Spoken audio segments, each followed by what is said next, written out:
Jothi Trifecta is the philosophy of Jothi learning.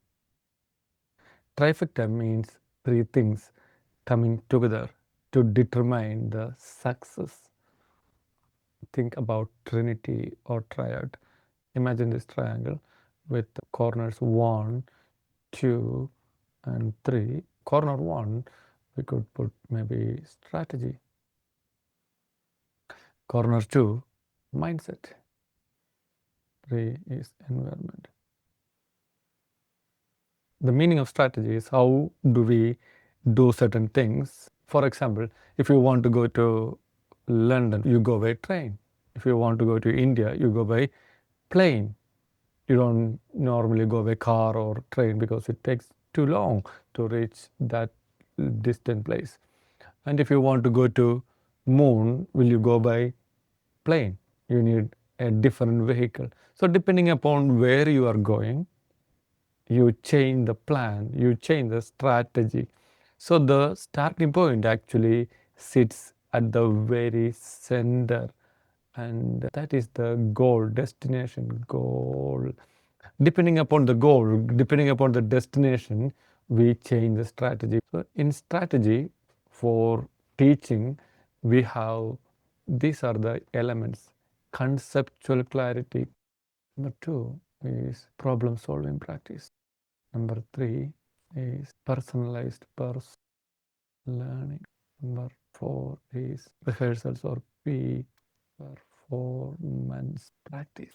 If you are not clear about the concept, there is no point in going to the next step of problem solving. We need to create a very good conceptual clarity. If you teach more and more, the student will try to mug up, and this will overwhelm their working memory. Too much memorization is not possible because everyone has got something called working memory, which is limited. So connecting concepts, ideas is the best way. Get the conceptual clarity before going into problem solving. How to apply, you can understand the concept, but if you don't know how to apply in real problem situations, that is useless. Personalized learning. Some students might like writing, that is called psychomotor learning. Some students might enjoy listening to music. You have seen somebody, they can listen to audiobooks and learn stuff. Some students can look at things and they might have photographic memory and they can learn. So depending upon different learning styles, you have to vary your teaching style. This is called universal design in learning. Everybody should be able to get to your teaching. Just because somebody is not a visual learner, it should not affect them. So personalized learning is a strategy for tutoring, and peak performance practice. Whatever we learn, we will forget in something like 24 hours. And the more you revise, memory, residual memory increases. We can compare this to participating in a drama. When you are practicing for a drama, first thing you need to know is the plot. Without plot, there is no point in learning dialogues or your lines. And you need to know the cues, and you need to have regular rehearsals. This is our exam practice. Okay, so the more rehearsals you do, the better your performance is going to be. Mindset is, it's like growth mindset. Some people think that the brainy nature or cleverness or smartness is inborn and it is in their genes, and that is called a fixed mindset. They will try to avoid competition. Whereas some people think that I can grow, we can become smarter. That is called growth mindset. This is huge. Children usually have growth mindset. They fall and get it wrong, but then they keep trying. After some time, the community or the society give them the fixed mindset. What if I get it wrong? Fixed mindset slowly develops and students hesitate to ask questions, get things wrong, and we find parents and teachers are the cause of fixed mindset. Children normally are bestowed with a growth mindset. Now, healthy habits.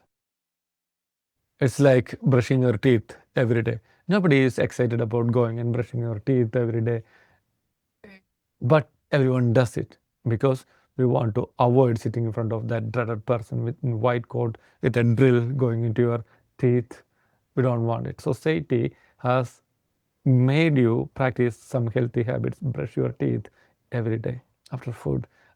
Similarly, healthy learning habits are going to save a student from dreaded or very tricky situations. So, healthy habits, sitting down and learning for half an hour regularly. And all these are healthy learning habits. Now, becoming a professional learner. Really, so many students don't understand the difference between professional and amateur. The outlook, how they look at the profession is the difference. If it is an amateur, the practice, regular practice is going to be affected by the moods or day of the month, week. Whereas a professional learner, come rain or shine, whether it is snowing or whatever happens, a professional will go and do the practice. That is the big difference I see between a professional learner and an amateur learner. Amateur learner keep everything for the last day of the examination and then suddenly wake up. But that is not going to add to the learning. They may be able to remember and recall and reproduce in their exam, but it's not going to add too much into their knowledge base. Now, environment. It will be very difficult for somebody to be in a very dangerous environment. Like, if you are in a war zone, it is very difficult to concentrate and learn.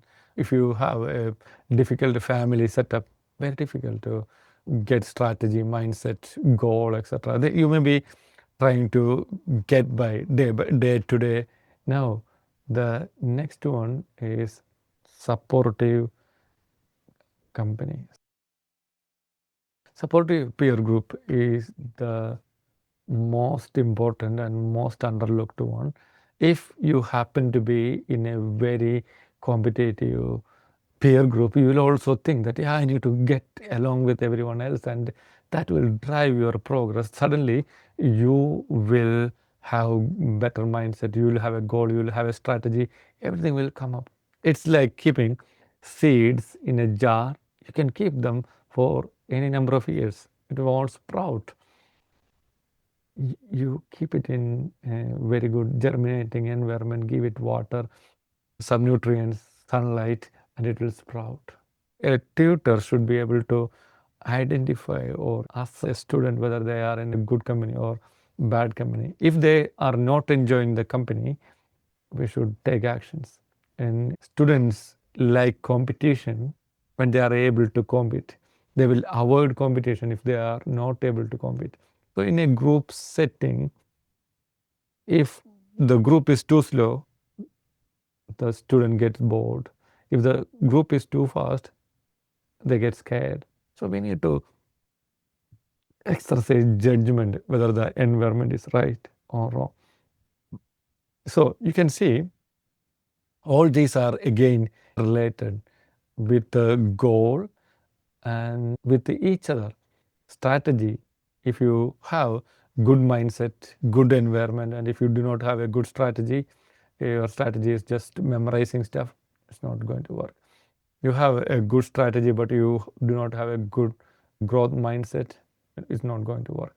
You have everything, strategy, mindset, environment, but you don't know what you want to do. It's like going on a journey without a destination. The first thing you input into a sat nav or a TomTom, Google Map is destination.